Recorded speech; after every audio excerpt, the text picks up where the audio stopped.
Okay, so good day grade 10. Sa video ito, ituturo ko kung paano nga ba mag-plot dito sa AutoCAD, PLOT. Kapag ho sinabi nating plot, dito na kung saan magpiprint na po tayo ng ating outputs. Ano? So napakarami pong dapat nating i-consider when we will do this command. Okay, so paano nga ba mag-plot dito sa AutoCAD? So press lang po natin sa ating keyboard yung CTRL at P ng sabay. Ayan. Control P. Okay. Dito sa name, kapag una ninyong gagawin to, nakapindot po or naka-default po yung none. Okay. So, yung none, yung sa name, palitan po natin siya into DWG to PTF. Ibig sabihin, drawing to PTF na po tayo. So, pindutin natin yan. Ayan. Then next, gagawa po tayo ng size ng ating papel.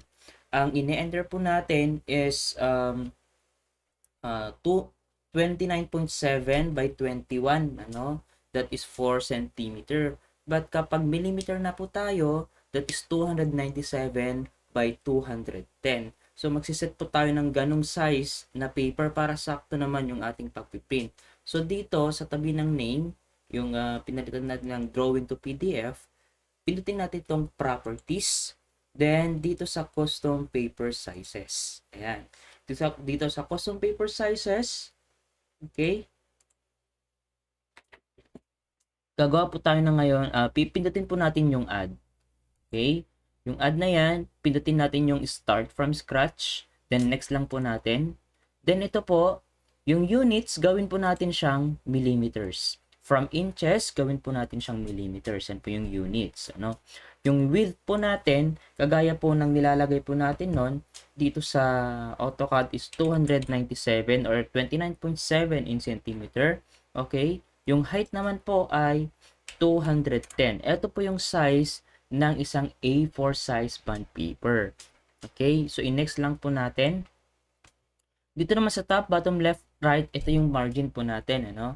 So, pindutin po natin yan into or palitan po natin yan lahat into 0. 0, 0, 0, 0. Okay? After po nyan is pindutin lang po natin yung next.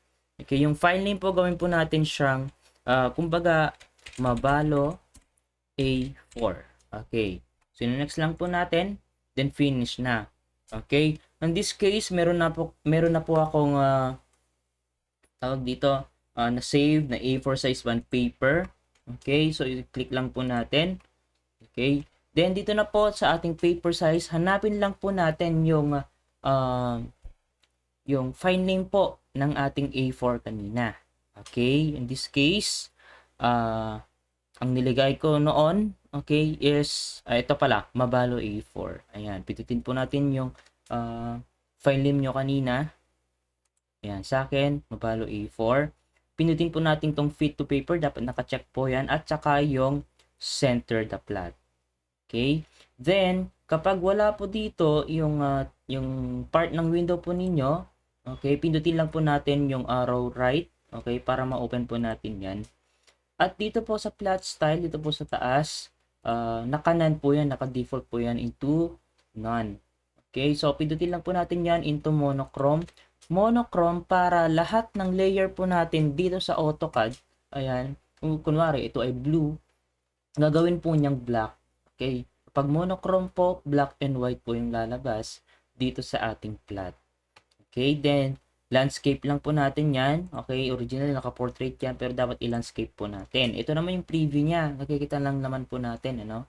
297 naka-center the plot na po tayo. Fit to paper. Ito, dito naman, pindutin po natin tong window. Okay, window yan. But in this case, since nakapag-plot na po ako noon, meron na po nag-appear na window dyan. Pero kapag first time nyo po, ninyo, is pindutin lang po natin yung window at magiging ganito na po siya. Okay, so paano nga ba mag-plot ngayon? Okay, so ito pong yung ating crosshair dito po sa taas ng ating bond paper po ha, hindi po sa margin. Dito po sa corner sa taas ng ating bond paper, pipindutin lang po natin siya, one click lang.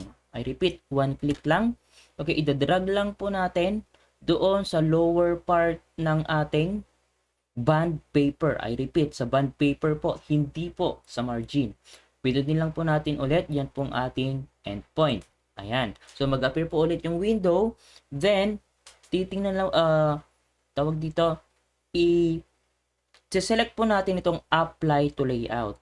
Pipindutin po natin yan para hindi na po lahat ulit-ulitin kapag tayo ay nag-plot. Ibig sabihin kung ano po yung pinindot po natin lahat kanina, okay, naka-default na po siya. So, napaka-importante po na pindutin po natin yung apply to layout kapag nag-plot na po tayo. Okay, ito naman yung preview na kung saan makikita na po natin yung ating plot. Okay, preview. Ayan. Kung makikita po natin, okay, naging black and white na po ang ating foundation plan. Ito po yung sample plan lang po, ano. Okay, yung mga layers, tama naman. Kung makikita po ninyo, grade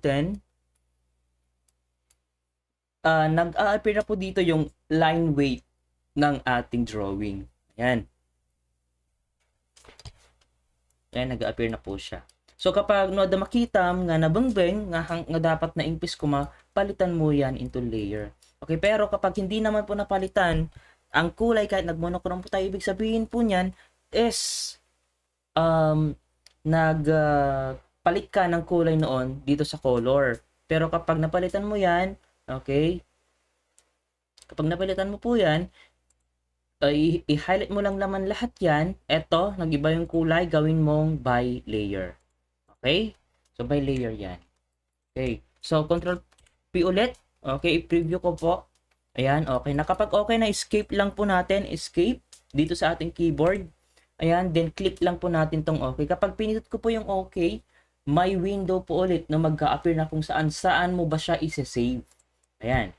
So, dito ko sa isa-save sa documents, at kapag gusto kong gumawa ng bagong folder, itong folder dito na may plus sign. Itong plus sign na yan, halimbawa, nag-appear na. New folder siya, pero gusto ko siyang palitan into Mabalo Final Plan. Kung ano yung gusto ninyong file name. Then, double-click lang po natin. Ayan, double-click. Then, kung ano yung pinat natin kanina, yan yung file name. Okay, kung makikita ninyo, ang file, yung file type po niyan ay PDF, hindi na po siya DWG.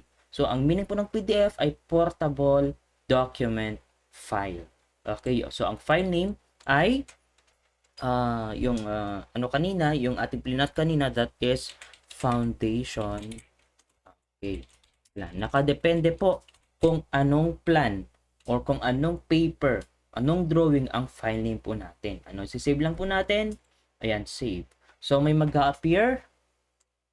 Ayan, ito nag-appear na siya. Ito na ang iyong PDF file. So, close lang po natin yan. Close lang po natin. Ayan. So, kapag gusto mo ulit mag-plot, madali na yan kasi nakaset up na po tayo. Naka-default na po yung ating ginawa kanina. Control P ulit. Then, dito ngayon sa window sa kabila. Okay, window. Okay, yan po yung ating plinot kanina. Yan po ating preview. At gusto na nating i-plot ito. Ayan, vicinity map or location map. I repeat, dito ulit sa corner ng paper. Sa taas, pababa. Ayan, one click lang po yun. Isang click sa taas, isang click sa baba. Okay, apply to layout ulit tayo kung gusto mo. Okay, then preview na po tayo. Ayan. So, kapag okay na po yan, escape lang po natin ulit. Then, click lang na po natin yung okay. Then, andito na ulit tayo dito sa folder kanina. Once na nakapag-save na tayo kanina, automatic mapupunta na sa ating folder na ginawa kanina. So, ang file name po nito ay location map or vicinity map. So, ganun lang po ang pagpa-plot dito sa AutoCAD. Okay, so kung meron kayong katanungan, magtanong lang po kayo sa akin. And yes. Bye, grade 10. Balik po natin ulit to. So, susunod, magpa-plot ka ulit, sunod-sunod na po. Yan. Okay?